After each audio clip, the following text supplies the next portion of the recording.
Hello friends, मैं वीरू चौहान आज आपके सामने फिर अपनी वीडियो को लेकर आया हूँ आगे। और आज हम जो भारतीय संविधान का परिचय पढ़ रहे थे वो आज खत्म हो जाएगा, क्योंकि अब से हम कल से उद्देश्य का चालू करेंगे। इसे प्रस्तावना कहते हैं, प्रेमबल।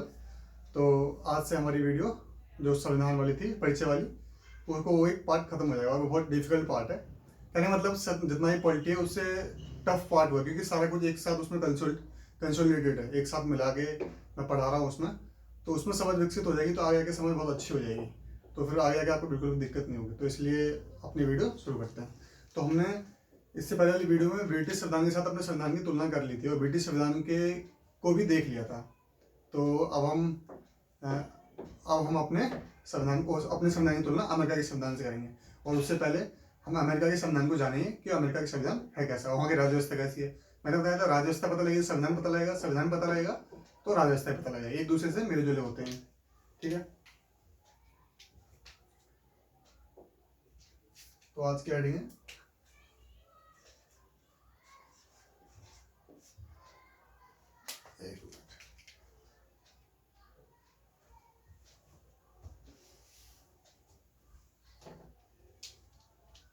हम पहले अमेरिकी संवैधानिक योजना पढ़ लेते हैं। अमेरिकी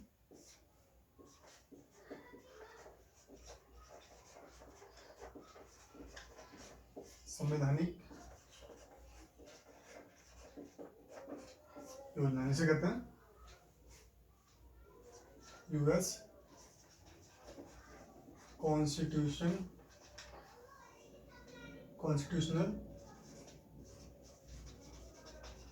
स्कीम। ठीक है, पहले हम उसकी कुछ भूमिका जान लेते हैं हम उसके बारे में, अमेरिका के बारे में। तो 1776 में ब्रिटिश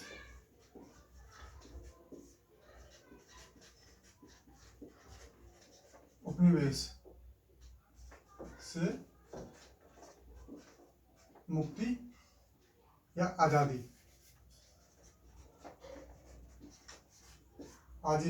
मिली। ठीक है, अमेरिका को। यही पहले ब्रिटिश का उपनिवेश था, मतलब ब्रिटिश लोगों के अधीन था, ब्रिटिश के अधीन था। और इसमें 14 प्रांतों को मिलाकर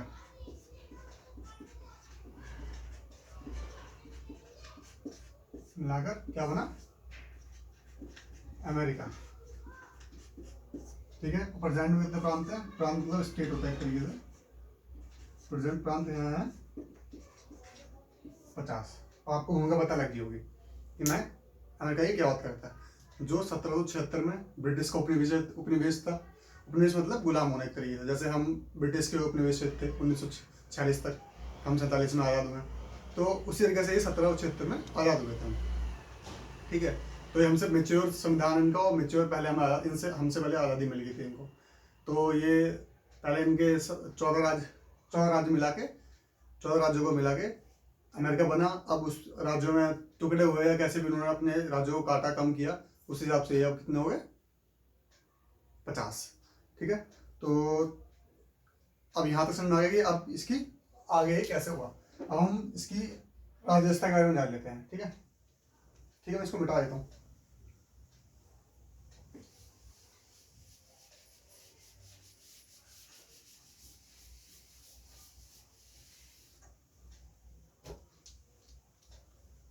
ठीक है, यहाँ के राज्य व्यवस्था की प्रकृति कैसी है मैं बताया था, पहले पढ़ा चुका हूँ मैं।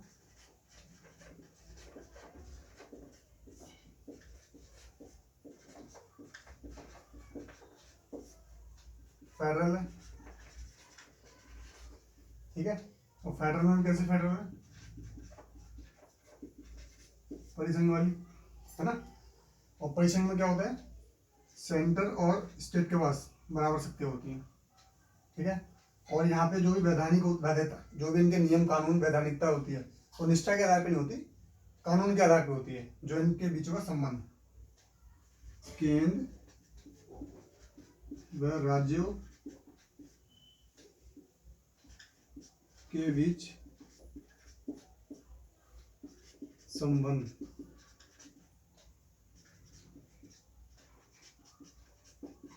वैधानिक सजावट पर। ठीक है, ये इतना मैंने बता दिया इसकी राजस्थता की प्रकृति क्या है। और रिटर्न कॉन्स्टिट्यूशन है, पता था इनका, बताया था मैंने, ये नोट्स में लिखते रहना।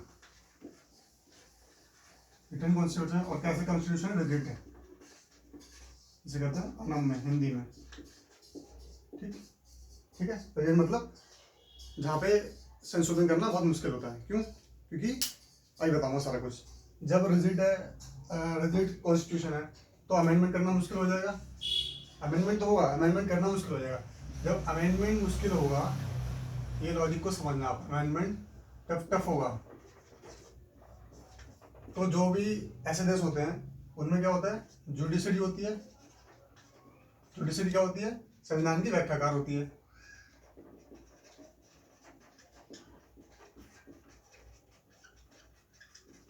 संविधान की व्याख्याकार हुई, ठीक, व्याख्याकार होगी।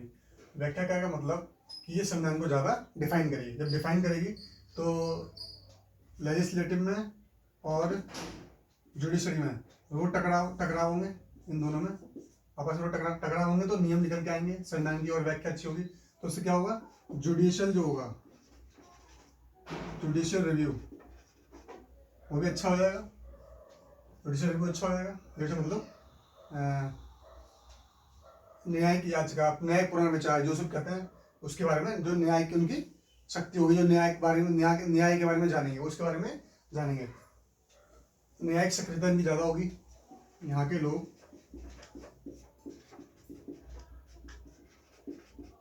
जब सरकार भिड़ेगी जुडिशियल से, जुडिशियल बताएगी संविधान के बारे में, तो सरकार को पता लगेगा हमें ये शक्ति है, तो लोगों को भी पता लगेगा कि वहाँ के लोग भी जागरूक हैं। तो ये लॉजिक है। तो इसलिए इसमें हम तुलना करें तो मैं थोड़ा मिटा देता हूँ।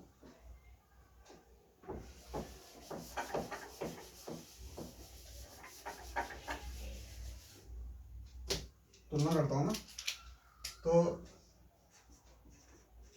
जुडिशरी रिव्यू, ठीक, इंडिया में ज्यादा होगा कि यूएस में? यूएस में ज्यादा होगा क्योंकि यूरो टकराहट होगी, कोई रिजिट है वहां का, ठीक है। और जुडिशियल एक्टिविज्म, जैसे न्यायिक सक्रियता कहते हैं, मैंने पीछे गलत लिख दिया था, एक मिटा लेना। न्यायिक सक्रियता से कहते हैं, वो कहाँ पे ज्यादा होगी? वो भी इनमें ज्यादा होगी, यूएसए में। जब रिव्यू डालेंगे, रिव्यू मतलब पुनर्विचार याचिका जो कुछ डाली जाएगी, तो उन्हें पता लगेगा कि इसलिए इनके यहाँ ये जुडिशियल रिव्यू ज्यादा होगा, न्यायिक सक्रियता ज्यादा होगी। समझ में आया टॉपिक? जब दो लोग आपस में बैठेंगे तो दो को अपनी एक कोई शक्तियों का व्याख्याकार होता है, और हमें पता लगेगा कि शक्ति हमारी यहाँ लिखी हुई है। संविधान का व्याख्याकार वो इंसान है।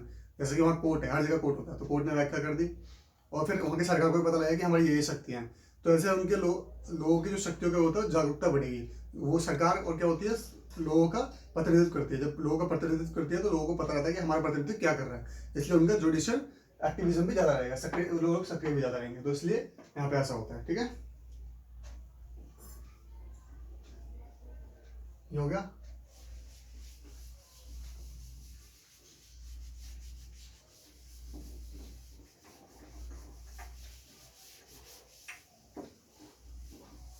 ये मैं साथ में कंपैरिजन करते जा रहा हूँ इंडिया के साथ, ठीक है। ये सब समझ लेना कि इंडिया के साथ सब कुछ बता रखा है, सब कुछ करा रखा है, फिर मैं उससे रिवीजन के लिए करवा देता हूँ ताकि होता रहे, ठीक है। जो यूएसए में होता है, दो होते हैं, हाउस ऑफ रिप्रेजेंटेटिव और सीनेट, इसे बोलते हैं हाउस ऑफ रिप्रेजेंटेटिव, ये होता है सीनेट, ठीक है। और एक चीज ये गलती होगी,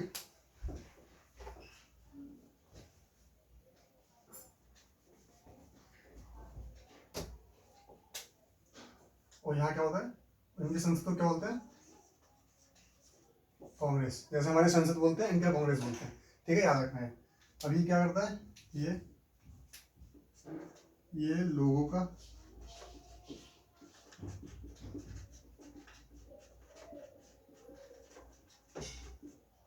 प्रतिनिधित्व करता है। ये हाउस, यहाँ से लोग चुन दिया, जैसे हमारे लोकसभा में जाते हैं, वही हमारे यहाँ राज्यसभा जैसा है, ये क्या होता है, राज्यों का प्रतिनिधित्व करता है।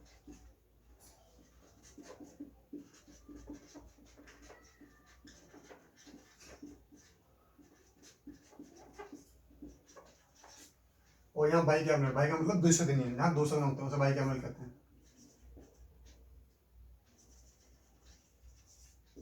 ठीक है, बाई का मतलब द्विसदनीय, हिंदी में लिख लो। ठीक, ये तो हमने इसकी बात कर ली। अब अपने बात करते हैं, अपने वाले को क्या कहते हैं, क्या कहते हैं, संसद, पार्लियामेंट। ठीक, तो यहाँ पे द्विसदनीय है, ये द्विसदनीय है हमारी। ठीक है, एक तो हम कहते हैं लोकसभा, एक कहते हैं राज्यसभा,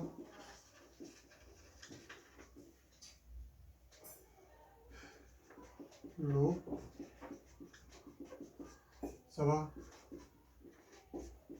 राज्यसभा। नाम से पता है, लोक मतलब लोगों का प्रतिनिधित्व,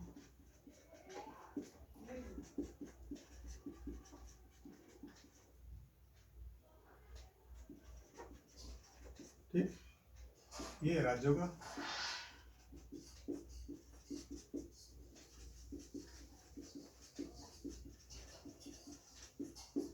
ठीक है, बस सुनना है। तो ये हमारे संसद भवनों में डिफरेंस है, संसद सॉरी, जो दोनों की पार्लियामेंट हमारे जैसे कहते हैं, हमारे में जैसे सदन होते हैं, जैसे हमारे यहाँ पार्लियामेंट बोलते हैं, इनका कांग्रेस बोलते हैं। और कांग्रेस में दो से इनके हाउस ऑफ रिप्रेजेंटेटिव बोलते हैं, लोगों का प्रतिनिधित्व करने वाला हाउस, और सीनेट बोलते हैं दूसरे वाले को। ठीक है, और ये इनका लोअर हाउस होता है और लोकप्रिय हाउस होता है, ये इनका अपर हाउस होता है, इसे कहते हैं उच्च सदन, उच्च सदन। ये इंडिया का लोअर हाउस होता है, इसे कहते हैं निम्न सदन।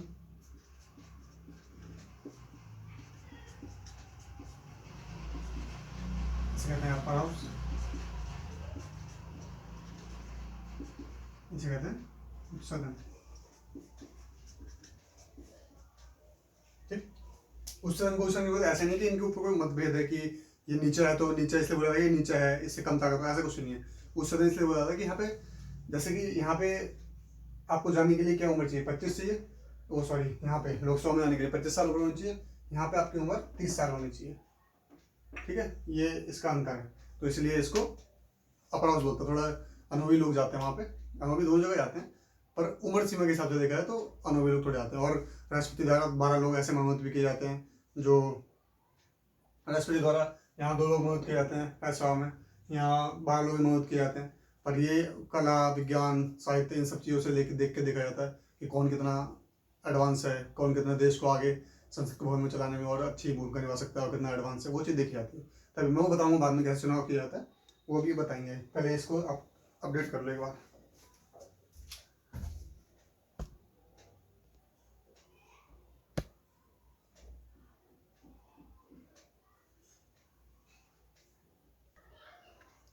ठीक है, अब इसमें आगे ऐड कर देता हूँ, मैंने डिफरेंस बता ही दिया।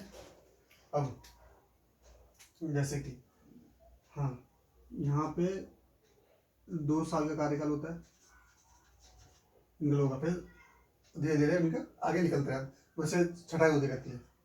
वो जैसे उनका टेंडर होता है वैसे भरते हो, इतना हमें जानने की जरूरत भी नहीं है, क्योंकि हम पीएचडी नहीं करनी है इनके बारे में, बस इतना पता करना है कि 435 सदस्य होते हैं। ठीक, यहाँ 6 साल का कार्यकाल होता है और 100 मेंबर होते हैं, 100 सदस्य होते हैं। और यहाँ पे और नोट कर लेना, प्रत्येक 2 वर्ष बाद 1/3 सदस्य सेवानिवृत्त हो जाते हैं, मतलब रिटायर हो जाते हैं, निकल जाते हैं, सदन से बाहर हो जाते हैं। ये चीज पता होनी चाहिए आपको। ठीक है,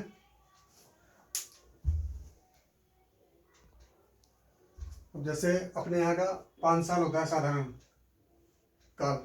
पर मैं अपने यहाँ पे सालाना इसलिए बोल रहा हूँ क्योंकि वो फिक्स टेन्योर नहीं होता कि कितने सालों के हमारे यहाँ लोकसभा चलेगी।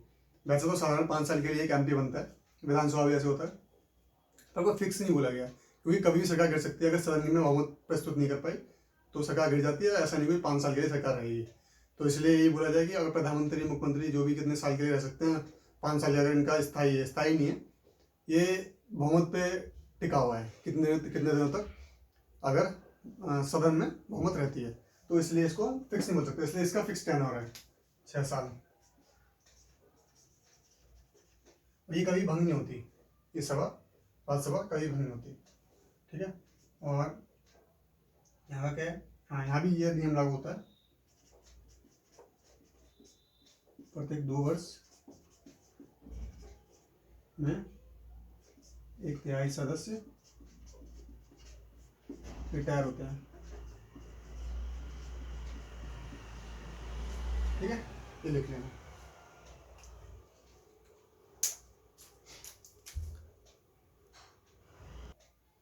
ठीक है, अब मैंने अच्छी खासी कंपैरिजन करा दिया और इनके बारे में बता भी दिया, और पिछले वाली वीडियो में बताते हुए आ रहा हूँ कि किसका कैसे कार्यकाल, कौन सा संघ है, परिसंघ क्या होता है, महासंघ क्या होता है, ठीक है, और संघ क्या होता है। तो मैंने सब कुछ बता दिया, पहले की वीडियो देखोगे तो आपको पता लग जाएगा। और मैं यहाँ ही बताते हुए जा रहा हूँ। हम पढ़ेंगे कि अमेरिकी राष्ट्रपति का महाभियोग कैसे चलाया जाता है। ठीक है, ये भी जरूरी जानना।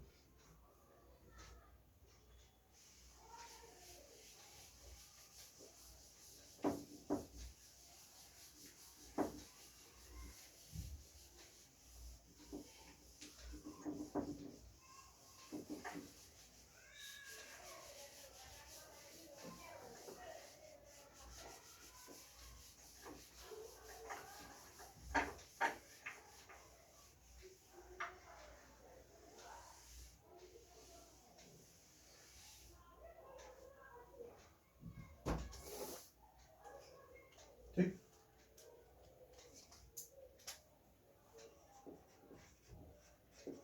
अमेरिकी राष्ट्रपति पर महाभियोग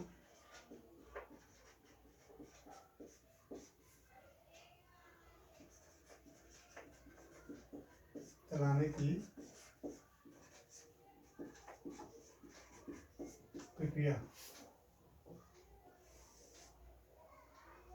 impeachment process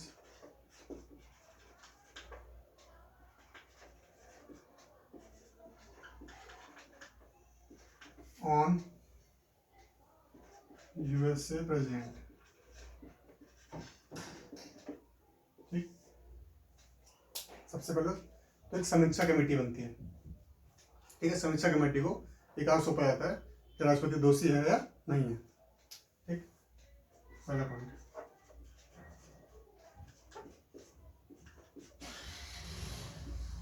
कमेटी को यह कार्य सौंपा जाता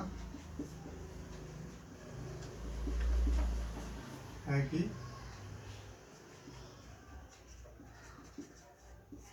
राष्ट्रपति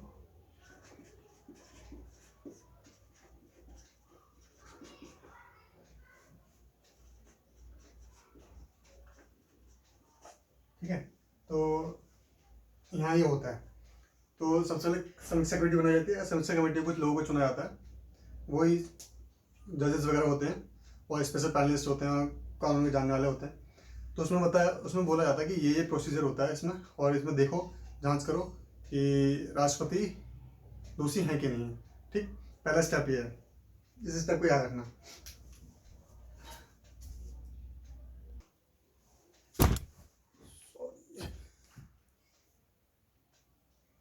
ठीक, ठीक है, दूसरा पॉइंट है समीक्षा कमेटी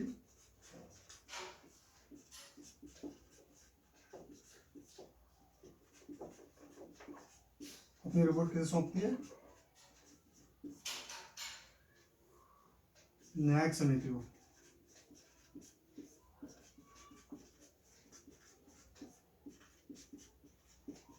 ठीक, यहाँ तक तो ये समिति का काम है।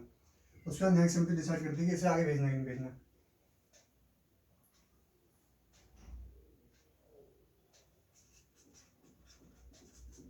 राष्ट्रपति पर महाभियोग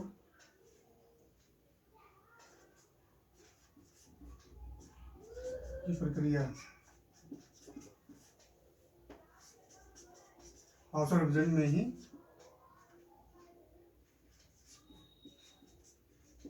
शुरू की जा सकती है। ठीक है, ठीक है। उसके बाद यदि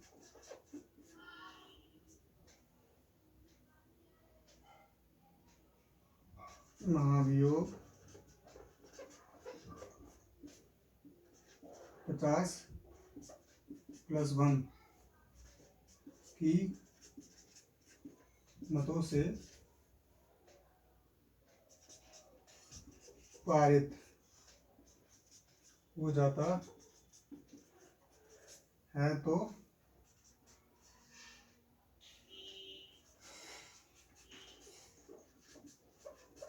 महाभियोग को अगले सदन में या दूसरे सदन में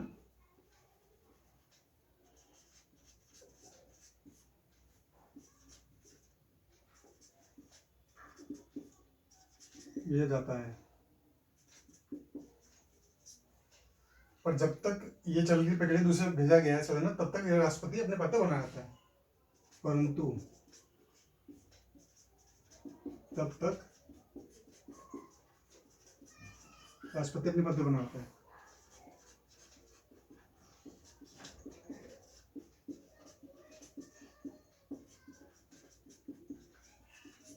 ठीक है, चौथा पॉइंट भी लिख लो। यहाँ पर भी दूसरे सदन में दोषी सिद्ध होने पर राष्ट्रपति को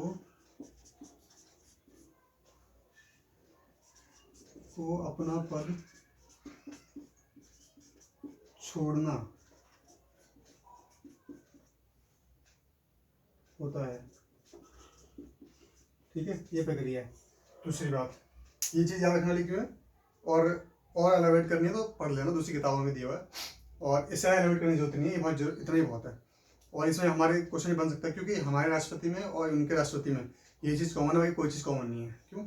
हमारे राष्ट्रपति उत्तरदायी होता है संसद के लिए, लोकसभा के लिए, मंत्रिपरिषद के लिए। वहाँ कोई ऐसा नहीं है, वो किसी के लिए उत्तरदायी नहीं होता। वो चाहे तो मंत्रिपरिषद के सलाह पर काम कर सकता है या किसी को बाहर से ले सकता है, मंत्रिपरिषद में रख सकता है। तो मैं बताया, हमारे यहाँ संवैधानिक प्रमुख राष्ट्रपति होता है, पर वास्तविक प्रमुख कौन होता है? प्रधानमंत्री। पर उनके यहाँ पे संवैधानिक और वास्तविक प्रमुख दोनों राष्ट्रपति होता है। सारी शक्तियाँ भी उसी के पास होती हैं और संवैधानिक प्रमुख भी होता है। तो इस बात को ध्यान में रखना। और उसके बाद दोनों सारी शक्तियों का निर्वहन वो कर लेता है। और उसे मंत्रिपरिषद की ऐसे कुछ नहीं है, और जब तक मंत्रिपरिषद रहेगी तब तक वो रहे, ऐसा भी कोई जरूरी नहीं है। मंत्रिपरिषद दूसरी भी हट सकती है, दूसरी मंत्रिपरिषद ले सकता है। तो वहाँ पे ऐसा कुछ नहीं है कि राष्ट्रपति के। पर हाँ, ये डिफरेंस, इतने सारे डिफरेंस है, पर सेम बात क्या है? महाभियोग चलाने की प्रक्रिया, ये दोनों पे महाभियोग चलता है। थोड़ा उनका प्रक्रिया अलग है, हमारी प्रक्रिया अलग है। अपनी वाले की प्रक्रिया पढ़ेंगे जब राष्ट्रपति पढ़ेंगे तो फिर ठीक है, इतना जरूरी है। और आज का टॉपिक यही होता है। अब मैं थोड़े दो क्वेश्चन दे देता हूँ, उसके बाद मैं क्लास को फिर यहीं समाप्त करता हूँ।